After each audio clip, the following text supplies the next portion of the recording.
Good day, class. So, our lecture for today is about the common base configuration. So, there are three BJT amplifier configurations. We have the common base, the common emitter, and the common collector. So, let's first discuss the common base configuration. So, when you say common base configuration, class, it means that for a circuit or for specifically a bipolar junction transistor, the base is common to both input and output sides of the configuration.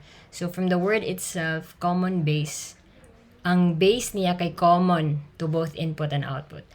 And the base class is usually the terminal closest to or at ground potential. So nganong giingon man niya closest to kay sometimes na mga circuits nga butangan og mga resistor ang base niya ay ha siya mag-ground. But ang atong example karon, basic lang example for common base configuration, diretso nato siya at ground potential, no? Wala tay i-connect nga any component sa atong base. So if you can remember, just a quick review sa ato ang lecture before ani, we have the three connections sa atong BJT, no? We have the emitter, the base, and the collector. So sa kini nga configuration, ang base nato class ang common to both input and output. Now another way to remember pod when you say common is the ground, di ba? Naka-ground na siya. So kung may common base, ang base nato is naka-ground kay atong na-learn sa electrical circuits nga when you say ground, usually ang another term for ground is common, di ba? Naka-common siya. Alright. So this is now our common base configuration, no? So remember class, we have three regions of operation sa tuwang transistor. We have the active region. Mo nitong sa previous nga lecture, no? We have the active region. We have the saturation. We also have the cutoff. So kung na-remember ninyo ang mga biasing ani for each region and for each junction sa emitter and sa collector, you will know that the active region, in order for the transistor to operate in its active region, dapat ang atong emitter class, emitter junction, or the emitter base nato should be forward biased, and ang ato ang collector junction or collector base nato should be reverse biased. So nganong ingani man ang ato ang kanong kini man nga region natong i-consider, because sa ato ang previous diri class, we are highlighting the amplifier configuration. Meaning, gusto nato i-operate ang atong transistor in its active region para magamit nato siya as amplifier. Remember, katong sa atong application class sa regions of operation nato, ang active region nato will serve as the amplifier, while the saturation and the cutoff mo serve siya as a switch. Okay, so since nag-highlight na nag-amplifier diri, ang atong i-consider nga region of operation should be the active region, no? So it's easy to connect, no? Because we know that kanilaging sa emitter naka-forward, ang collector naka-reverse. So let's check class our first type of transistor. We have the PNP. Diba, we have the PNP and NPN. So tanaw nato yung connection. Answeran po ninyo sa inyong seatwork, no? So, I hope you can remember. So, we have, for example, PNP. Ang ato ang current dira class, conventional flow, ang atong current is, padulong siya sa right. No? Kung ingani ang iyahang orientation. So, we have here the base, of course. Common base man tano. So, naka-ground ang ato ang base. Okay? So, ang ato ang emitter class, emitter junction, emitter base, should be forward biased. So, unsa man siya pag forward biased, dapat atong P should be connected sa positive nato nga V bias, no, or our VEE to be specific. So, that means kini siya is correct, naka-forward bias na siya. On the other hand, our collector base junction should be reverse bias. So, kining P nato should be connected to a negative. Okay, that's right. Now we have here our VCC. So, this is now in reverse biased. So, that means kini siya nga transistor class is now operating in its active region. Kay sakto naman ang atong biasing, no? Forward bias for emitter and reverse bias for collector junction. So, itan na itong schematic class. Now, kini nga symbol class, notation, dili ni nato makita sa atong Proteus, Multisim, no? Ang atong makita nga schematic symbol class is this one. Kanang naka-arrow na siya dira, no? So, this is PNP. So, ang atong arrow kay pasulod, no? Ang atong emitter kay padulong siya dira sa kini nga node. And then, ang atong B, base current is paubos. Ang collector collector current is padulong siya sa right. Okay? So, this is now our schematic. So, kung ato siyang sumpayan diri class or ada nato siya og V bias, parehas ani, then it should be like this. So, nakay positive. Okay, connected na din na siya sa base. Muna ito ang VEE. So, ako na nang gisuon diri class, no? And then, sa ato ang collector, dapat naka-reverse bias. So, negative ang sa connected sa atong P. Okay, this is now our VCC. And then, naka-ground na ato ang base. Okay. So, muna ni ato ang biasing for the PNP. So, let's go sa atong NPN. So, bali po siya klase sa PNP. Atong NPN transistor, ang yang current flow is padulong sa left. Alright? Atong IE, IC kay padulong sa left. And then, atong IB kay pasulod siya dira sa atong node. Okay, so how do we bias it? Pareha ra gyapon no, naka-forward bias atong emitter junction, and then atong collector junction should be reverse biased. So good ta dire. So, atong N should be connected sa negative. Okay, so that it will be forward bias. So, sakto na itong VEE. So, forward biased. And then, our collector, N man siya. So, it should be connected sa positive para ma-reverse bias ang ato ang collector junction. So, this is in reverse bias. Meaning, our NPN current class is now operating in its active region. So, pwede na siya magamit as amplifier. Alright, so again, pareha sa PNP, natay schematic symbol diri, no? But opposite ang iyahang current flow. Right? Ang atong IB paubos, iyang IB diri kay pasaka, and then pa left ang atong IC and IE. So if we connect that, dapat naka-negative. Okay, this is our VEE. And then our VCC should be connected in this manner. So, N man na siya, ang collector na to. So, connectan na to siya og positive. And then our B should be grounded. Alright.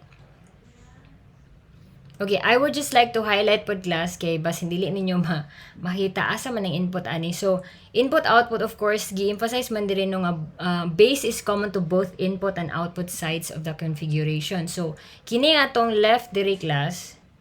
Let me just change my pen color. So, kini ato ang emitter junction diri class mo ni atong input nga side.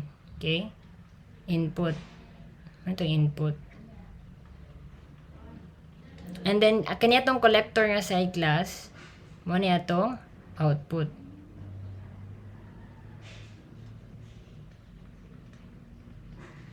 Now, makita na ito class nga atong base is both common sa atong input and output. Thus, gitawag siya og common base configuration. Okay? So, mao ni atong input nga side, again, kining emitter, and then ang atong collector nga atong output nga side. Okay? Sige. Same lang gyapon ani no NPN, mao ni atong input nga side.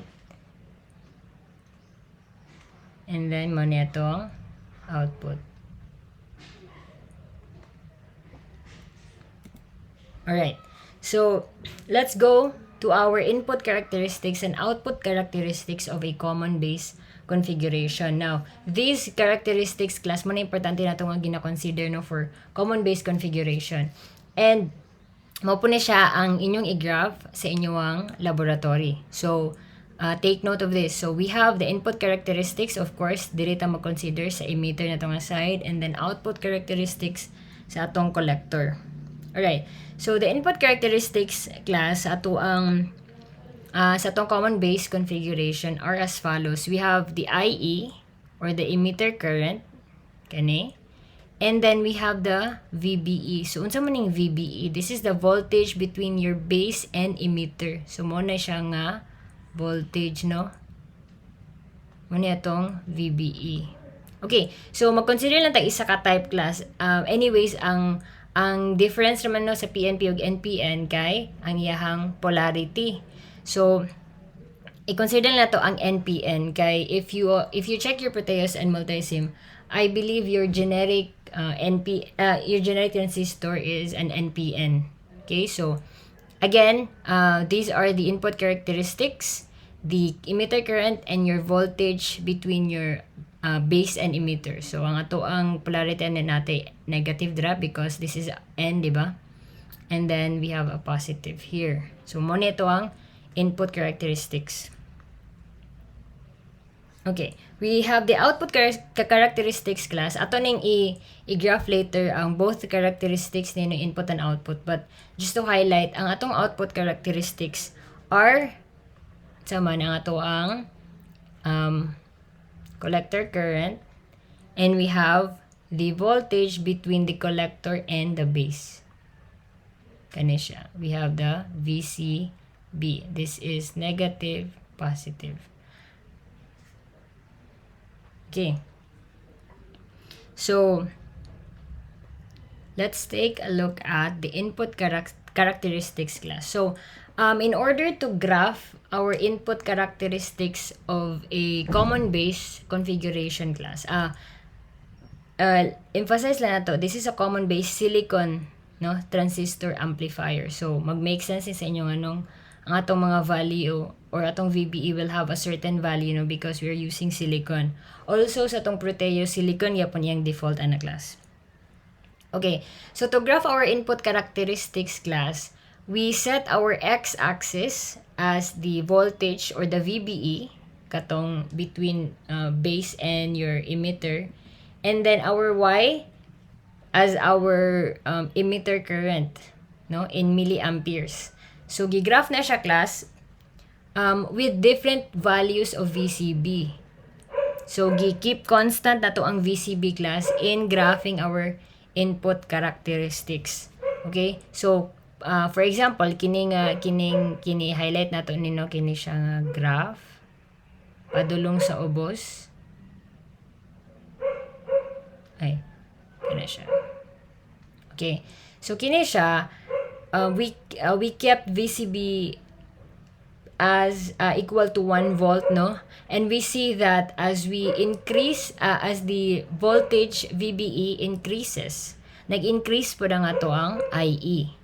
Alright?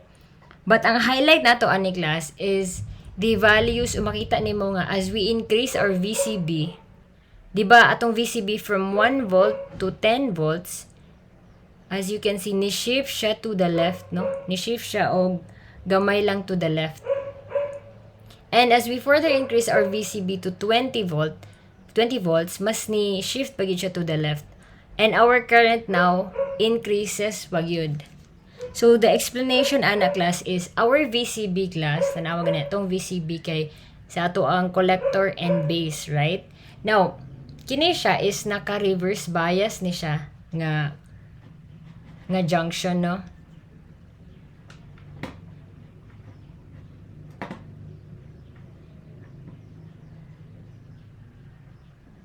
Okay, so this one is reverse bias, kini nga junction, and this one is forward bias. Now, kung gi-increase na to daw ni class ang VCB from 1 volt to 10 volts until 20 volts, meaning mas gi-increase na to yung pagka-reverse bias, di ba? Because this is a collector junction. Now, if we increase our voltage class, VCB, magkadako ang yang depletion region. Remember sa to ang discussion sa diode, if you increase the reverse bias voltage, the larger ang ato ang depletion region. Na kung tan-aw nato diri sa tong kini class, kini siya. Diba, if we further increase the value of our reverse bias voltage, kining VCC, ang depletion region ani class will become larger and larger. Diba, maka-create kag depletion region diri sa imong collector base. Right? If you further increase pagid, mas mudako pagid na siya. So, what happens now to our base junction, kining P diri? Diba mo narrow siya? Gamay na lang kay ang nabili niya, no? The more you increase your VCB. Now, the idea is, if you, again, increase the value of your VCB to 20 volts, for example, your base region, your depletion region will become larger, and your base region becomes narrower. Again, katong base, no, kinikining gamay na lang kay nabilin diri sa atong base kaning sa P niya. Now, kung gamay na lang jud kay na siya nabilin class, the easier or the less voltage it requires para ma-forward bias ang PCAS. Diba? So, maka-help po dahil siya class if you can imagine or picture out the narrower this becomes, kining P na to, the less voltage ang kailangan sa PCAS, sa VEE para ma-forward bias niya. Kay easier naman lang po magduot class og mga carriers, no? Or easier sila mutabok ba and conduct current. Right? So, what happens now is, again, emphasize lang, the larger the VCB, the larger the depletion region between your collector and base, the narrower the base region becomes, and the less voltage it requires for the emitter base nga junction to forward bias the whole circuit. So, kung less siya og voltage kailangan class, then mas greater ang current nga ma-produce niya or mo-flow nga current. That is why, if we increase VCB, ni-shift ni siya to the left. Okay? So, you can see that, for example, kini class nga current, no? Kini nga current. For example, this is just 6 milliamperes with VBE equal to for example, 0.81. But, gi-increase na to atong VCB class to 10. Ang ato ang value karon class will be, for example, this is 0.79. Pero atong current is increased to, for example, kani siya 7.5 milliamperes. Okay? Now, if further increase pa gyud, ang kini nga value class, butang lang nato, this is 9 milliamperes. And our VBE class is at, butang nato 0.75, no? Aga-approximate ra ko. So, you can see that mas na-increase atong current class, the more we increase VCB. So, the more ni-increase po na nga to ang emitter current. Alright? So, I hope medyo klaro siya sa inyo, ha? And then, we also consider class our input impedance. So, kaning atong input impedance, if you see here, for example, mag-consider lang tag isa ka graph, for example, kini lang. Kini nga graph. VCB is equal to 1 volt. If we want to consider input impedance na to class, because we're talking about input characteristics, no? So, for example, kini lang siya nga magkuha lang ta dira. Diba, our input impedance is the slope, no? Kanang slope anang graph nato, no? So, of course, gavari gyapon yung input impedance class, no? So, we have the change of VBE, right? All over change of IE. Okay, so makita nimo class nga, for example, kining duha ka point diri, no? Gamay kayo ang changes nato sa VBE. Kanira gud yung change, right? But the change in the emitter current is so large. Kani siya. So this is, ang imong IE class is very large. Now, if the denominator class is very large, then what value do you expect for our input impedance? Of course, our input impedance is also very small in value because, again, of your large change in emitter current.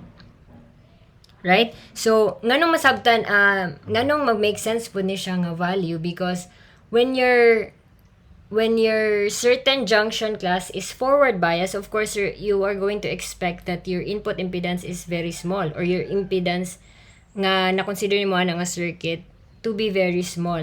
'Di ba? Kung naka-forward bias siya, pareha atong discussion sa diode, gamay kayo yung value sa resistance if your circuit is in forward bias. Okay? Now again, this is input characteristics. So, naka-forward bias man imuhang kini nga side, no? So, it makes sense that your input impedance is very small. And you can also verify sa graph. Right? Okay. So, let's move on to our output characteristics. Okay, sa atong output characteristics class, ato pong i-consider ang collector current and your voltage across your collector base, no? We also set, kaganina, atong giset nga constant is the VCB for input. Now, for output characteristics, atong giset to constant ang ato ang IE. Okay? So, for example, atong IE class is 0 milliamps. So, mo na yung graph dire gani. Okay? And then, iyahang, if we increase it to 1 milliamp, for example, ang iyahang graph kay kani. So, what did you notice with the output characteristic nga graph? So, makita ninyo class, as we further increase our value for emitter current, and we increase our VCB, di ba? For example, kining from 10 to 30 nga value. Atong value sa collector current is just the same class. Almost the same sa atong IE, no? Wala siya ga-change. Although, if i-zoom gyan mo na siya difference, gamay ra kaayo. But we can approximate that our IE is approximately equal to IC. Diba? Maskin ga-increase kasi among VCB from 0 to 40, makita nato nga for every IE nga graph, ang atong IC remains constant. Alright? But, again, approximately raman ni siya equal class. Dili na siya dili na siya perfectly equal. So, actually, we consider this equation. We have IC equivalent to alpha IE, where alpha is now our amplification factor, no, to be considered. So, para idea lang atong kuan class output characteristics, what should be the value of alpha? The value of alpha must be equal to 1.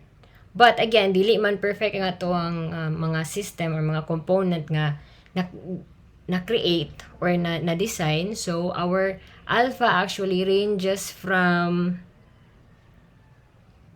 0.9 to 0.99, if I'm not mistaken, or 98.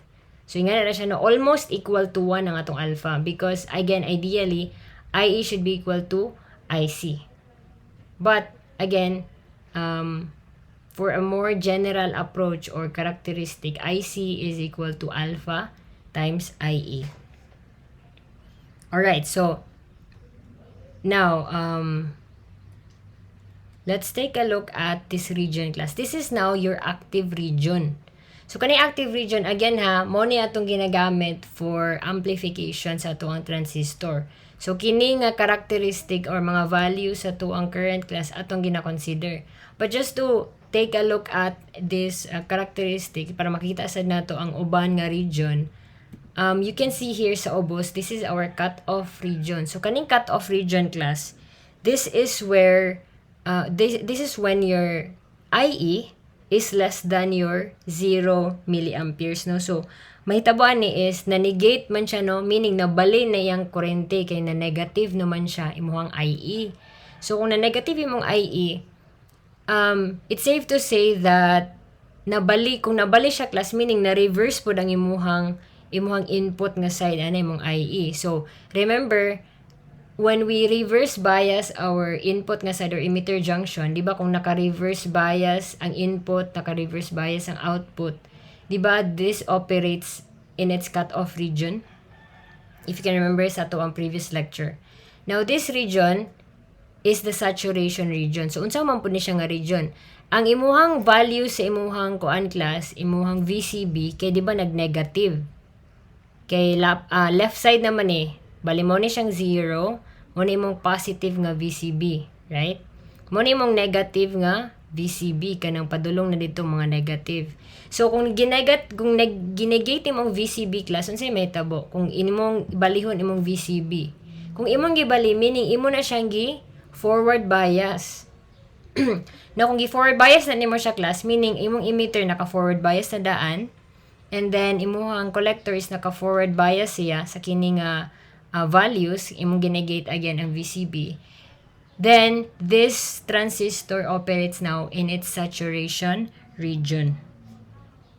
Okay? Alright, so we also have to consider, na po kayo introduce class, during your cutoff region kining region, ang mag-operate na lang nimo ani class is, since your IE na class is, kinila to i-consider naka-0 na siya. Kung naka-0 siya, your IC also approximates to 0. But ang imuha na lang, ang current na lang from your collector class that is present is now your reverse saturation current. Reverse saturation current. Okay, so your reverse saturation current class is your ICO. Okay, ang notation na yan is ICO. So, if you are going to consider your total collector current, it's equal to your IC plus ICO. Now, pwede ra pod ni siya equivalent to ICBO. And this is kining yung notation ni class is ICBO gyapon, ma-equate ni siya to ICBO. So, our total collector current is equal to IC plus ICBO. Okay, and now this current is considered to be temperature sensitive. So, the more mo increase imong temperature, mo increase po di mo ang reverse saturation current class. Okay, so actually, imong ICBO is in microamperes. Okay, so pwede na siya ma-ignore, but in some circuits na siya value class, so mo na gina-consider siya sa imong equation. Alright, so if we further simplify or express this into IE, so gamito na to ni class, our total collector current should be equivalent to alpha IE plus ICBO. Again, mo na siya imong reverse saturation current. Okay. So, I think that would be all for the output characteristics. So, let's have an example. Kini magtanaw lang ta sa graph class, wala kayo yung mathematical, no? So, using the characteristics of figure 3.8, determine the resulting collector current if IE is equal to 3 milliamperes and VCB is equal to 10 volts. Okay, so mo na itong figure 3.8, no? So, unsa na ko na ang value sa atong IC when IE is 3 milliamperes, asa man na siya dapit, diba kani siya nga line, and VCB is equal to 10 volts. Okay, so makita na to class, ang 3 milliamperes, kini siya nga graph, no?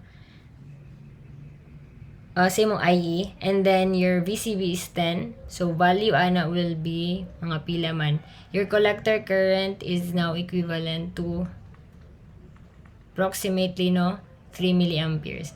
Actually, we can consider kung wala yun siya nag-specify sa iyang value sa alpha, pwede ta mag-assume nga alpha is equal to 1.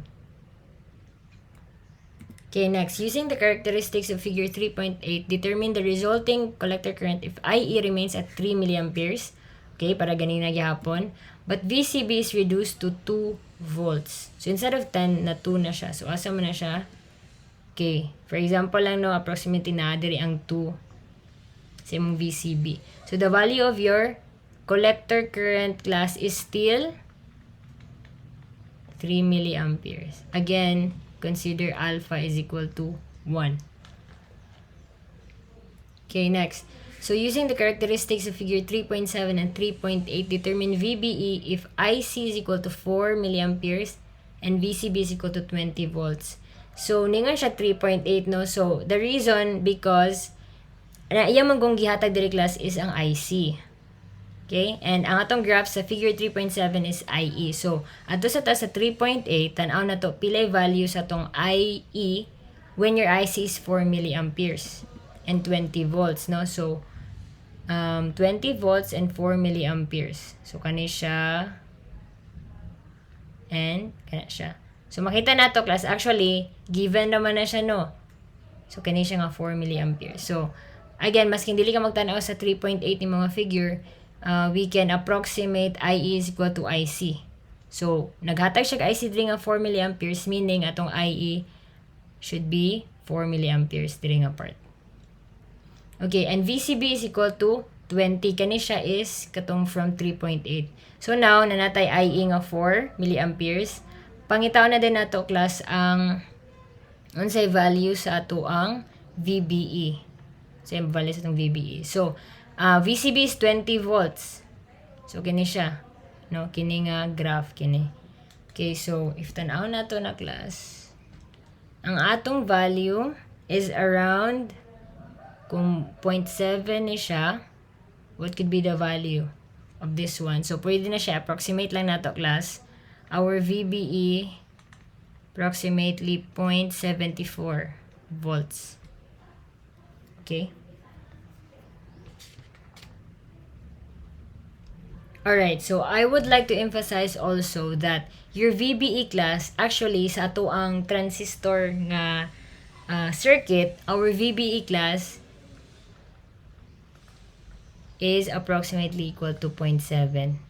So, kay nakasilikon manggod ta, no? Atong VBE mo na siya ang 0.7 nga volts. Drop na siya sa imong silicon. Alright? So,